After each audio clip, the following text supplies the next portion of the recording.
அப்படியே இன்னைக்கு வந்து அப்படியே ஊஞ்சலாடலாம் அப்படின்னு சொல்லிட்டு வந்தேனா, அப்ப கன நேரத்துல எனக்கு ஒண்ணு ஸ்ட்ரைக் ஆச்சு. என்ன அப்படின்னா, என்ன வந்திருக்காப்புல தலைவர். நம்ம வீடியோ பேசினாலே வந்துருவாப்புல ஹாய் சொல்லதுக்கு. ஹாய் சொல்லிடுறேன். வெக்கம் வந்துச்சு. பேச வந்த டாபிக்கை மறந்துட்டேன். அப்போ திடீர்னு ஸ்ட்ரைக் ஆச்சு எனக்கு.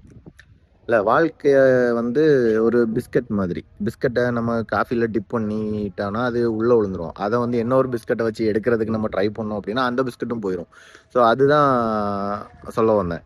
என்ன அப்படின்னா, நம்ம பொண்டாட்டியை விட்டுட்டு இன்னொரு பொண்டாட்டியை பார்க்க போனோம் அப்படின்னா இந்த பொண்டாட்டியும் போயிடுவா, அதுவும் போயிடும். இதே மூடிக்கிட்டு அந்த காஃபியை மட்டும் குடிச்சிருந்தா, மூடிட்டு காஃபியை மட்டும் குடிச்சிருந்தா நல்லா இருந்திருக்கும்ல கோபி. உனக்கு உனக்கு வாழ்க்கை நல்லா இருந்திருக்கும்ல. இதுல சொல்ல வருவது என்ன அப்படின்னா, மூடிட்டு கல்யாணம் பண்ணாமலே இருந்திருந்தா வாழ்க்கை நல்லா இருந்திருக்கும்ல.